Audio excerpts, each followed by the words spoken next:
అందరికీ నమస్కారం. నా పేరు రమేష్ దేవూజ్ అండి. నేను హైకోర్టు అడ్వకేట్ మరియు మన డిస్ట్రిక్ట్ కోర్టులో కానీ లోకల్ కోర్ట్స్లో అన్ని కోర్టులలో నేను కేసులు చూస్తానండి. ఆంధ్ర తెలంగాణలో కూడా అన్ని రకాల కేసులు డీల్ చేస్తాను. మీకు ఏ అవసరమైనా ఎలాంటి కేసు అయినా నన్ను సంప్రదించవచ్చండి. ఉదయం 6 గంటల నుంచి 9 గంటల వరకు, సాయంకాలం 6 గంటల నుంచి రాత్రి 9 గంటల వరకు. నా నంబర్ వచ్చేసి డిస్క్రిప్షన్ లో స్క్రోల్ అవుతా ఉంటది, చూడండి. 8790447762. నేను ఉండేది ఇక్కడ ప్రజెంట్ టీకేఆర్ కాలేజ్ దగ్గర, ఎల్బీ నగర్, మీర్పేట్. ఆఫీసు మరియు ఇల్లు హోమ్ రెండు ఒకటేనండి. ఎవరైనా ఫోన్ చేసి అపాయింట్మెంట్ తీసుకొని సంప్రదించవచ్చండి. ఈ రోజులలో అప్పులు తీసుకుంటున్నారండి అవసరానికి గురించి. వాళ్ళ అవసరం నిమిత్తం అప్పులు తీసుకుంటున్నారు ఆ ప్రైవేట్ వాళ్ళ దగ్గర. అంటే గవర్నమెంట్ అంటే బ్యాంకులు అప్పులు ఇస్తే అన్ని రకాలుగా పాస్బుక్లు కానీ, వాళ్ళకి కావాల్సినటువంటి ఒకవేళ జాబ్ చేస్తే జాబ్ పే స్లిప్ కానీ, గవర్నమెంట్ అయితే గవర్నమెంట్ యొక్క ID card, pay slip details, bank passbook అన్ని తీసుకుంటున్నారు. అదే ప్రైవేట్లో అయితే వాళ్ళు ఎంతో కొంత మిత్తి మాట్లాడుకుని అప్పులు తీసుకుంటున్నారు, లక్షలు తీసుకుంటున్నారు వాళ్ళ ప్రైవేట్ వ్యక్తుల దగ్గర. అది రూపాయి మిత్తి నుంచి 5 కావచ్చు, 10 కావచ్చు, 15 కావచ్చు, వాళ్ళ ఇష్టం. వాళ్ళిద్దరి మధ్యలో ఉన్నటువంటి ఒప్పందం ప్రకారంగా అప్పులు తీసుకుంటున్నారు. తీసుకోగా బాగానే తీసుకుంటున్నారు, కలిసి ఉంటున్నారు, తింటున్నారు, తాగుతున్నారు, అన్ని రకాలుగా బాగానే దావతులు చేసుకొని తీసుకుంటున్నారు. తిరిగి చెల్లించే టైంలోనే వీళ్లకు గొడవ స్టార్ట్ అవుతుంది. తీసుకున్న అప్పు తీసుకున్న వ్యక్తి ఆయనకి ఏదో విధంగా ఖర్చులు అయిపోతూ ఉంటాయి. మళ్ళీ తిరిగి చెల్లించాలంటే కొంత టైం తీసుకుంటాడు. అప్పుడే తిరిగి చెల్లించే టైంకు డబ్బులు రాకపోవడం వల్ల ఆయన తిరిగి చెల్లించాడు. ఈయన అడుగుతూ ఉంటాడు. దానికి కన్నా ముందు ఏం చేస్తారంటే వీళ్ళు ఒక ప్రామిసర్ నోట్ రాసుకోవడమా, లేకపోతే ఎంటీ చెక్ల మీద సిగ్నేచర్ తీసుకోవడమా, ఇలా చేస్తూ ఉంటారు. దీనితో పాటుగా సాక్షి సంతకాలు కూడా కొందరు తీసుకుంటారు, కొందరు తీసుకోరు. ఈ విధంగా అప్పులు తీసుకున్న తర్వాత తిరిగి చెల్లించే క్రమంలో గొడవలు రావడం వల్ల వీళ్ళు మళ్ళీ అడ్వకేట్ ద్వారా కోర్టులో కేసు ఫైల్ చేస్తున్నారు. కోర్టులో కేసు ఫైల్ చేసినప్పుడు ఏమవుతుంది, దానికి కావాల్సినటువంటిది ఇప్పుడు చెక్ అనేది క్రిమినల్ కి వస్తుంది, సివిల్ కి వస్తుంది. దాని టైం 3 నెలలు మాత్రమే. చెక్ యొక్క పీరియడ్, దాని మీద డేటు, అమౌంట్ రాసిన తర్వాత. అదే ప్రామిసర్ నోట్ అయితే 3 సంవత్సరాల వరకు దాని పీరియడ్ ఆఫ్ టైం ఉంటుంది. ఆ 3 సంవత్సరాల లోపల తిరిగి చెల్లించాలి. ఏ విధంగా చెల్లించాలి, దానికి కావాల్సినటువంటి సాక్షి సంతకాలను చూసుకోవాలి. ఎప్పుడైనా కానీ అప్పులు ఇచ్చేవారు ముఖ్యంగా తెలుసుకోవాల్సిన విషయం ఏంటంటే ఏలు ముద్రలు కంపల్సరీ ఉండాలి టికెట్ల మీద.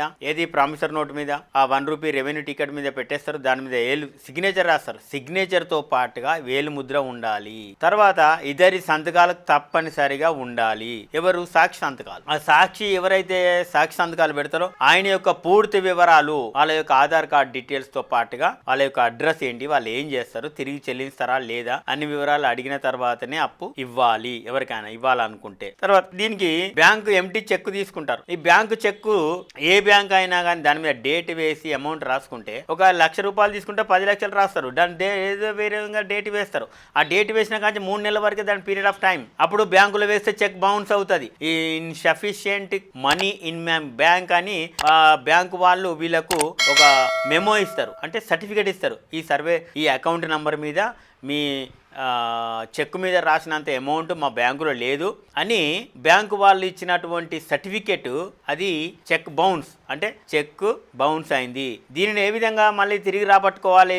డబ్బులు అప్పులు ఇచ్చిన వాళ్ళు మళ్ళీ కోర్టుకి వెళ్ళాలి. కోర్టుకి వెళ్ళిన తర్వాత ఏంటి, దానికి కావాల్సిన ఆధారాలు ఏంటి, సాక్ష్యాలు ఏంటి అన్ని పరిశీలిస్తారు. ఇది ఏ విధంగా రాబట్టుకోవాలి? నెగోషియబుల్ యాక్ట్ 138 సెక్షన్ 138 ప్రకారంగా మళ్ళీ వీళ్ళు కోర్టు చుట్టూ వెళ్ళాలి. కోర్టులో వాళ్ళకు కావాల్సినట్టు ఫైలింగ్ చేయాలి. వాళ్ళకు కావాల్సినటువంటి సాక్ష్యాలు, ఆధారాలు, డాక్యుమెంటేషన్స్ అన్ని సమర్పించాలి. అప్పుడు ఆ టైం ఎప్పుడు ఎంత టైం అవుతాయని కూడా మనం చెప్పలేం. దానికి కొన్ని సందర్భాలు ఎక్కువ టైం కావచ్చు, కొన్ని సందర్భాలు తక్కువ కావచ్చు. వాళ్ళు ఏం చేస్తున్నారు, దీనికి ఐపీ పెట్టేస్తున్నారు. అంటే ఎగ్గొట్టడానికి తీసుకున్న వాళ్ళు తిరిగి చెల్లించలేక ఎగ్గొట్టడానికి రకరకాలుగా ప్లాన్లు చేస్తూ ఉంటారు, రకరకాలుగా దారులు వెతుకుతూ ఉంటారు. కాబట్టి డబ్బులు ఇచ్చే ముందు ఏ విధంగా అయితే మాట మీద ఉన్నారో తీసుకునేటప్పుడు కూడా తిరిగి చెల్లించే విధంగా కూడా అదే విధంగా ఉండాలి. దీనికి ఇంకొక ముఖ్య కారణం ఏంటంటే ప్రైవేట్ వ్యక్తుల దగ్గర డబ్బులు తీసుకోవడం, తీసుకున్న వారు వాళ్ళ అవసరం ఎలా తీసుకోవడానికి, ఇచ్చిన వారు నాకు బయటికన్నా ఎక్కువగా ఇంట్రెస్ట్ వస్తుంది, బయటికన్నా ఎక్కువ మిత్తి వస్తున్నాయని ఆశతోటి వాళ్ళు అప్పులు ఇవ్వడం వల్ల, ఆ అప్పులు తిరిగి చెల్లించకపోవడం వల్ల, వాళ్ళు కోర్టు చుట్టూ తిరగడం వల్ల నానా యాతన పడుతున్నారు. ఇప్పటికీ కూడా చాలా కేసులు ఫైల్ అవుతున్నవి ప్రతిరోజు కోర్టులలో. దీనికి కావాల్సిన మీ ఏ సమస్యలున్నా నన్ను సంప్రదించండి. నేను ఈ సమస్యల పరిష్కారానికి కృషి చేస్తాను. నా నంబర్ ఉంది కింద డిస్క్రిప్షన్లో నంబర్ రోలింగ్ అవుతుంటుంది, చూడండి. మీరు నాకు ఫోన్ చేయండి, అపాయింట్మెంట్ తీసుకోండి, రండి. 8790447762 నా నంబర్.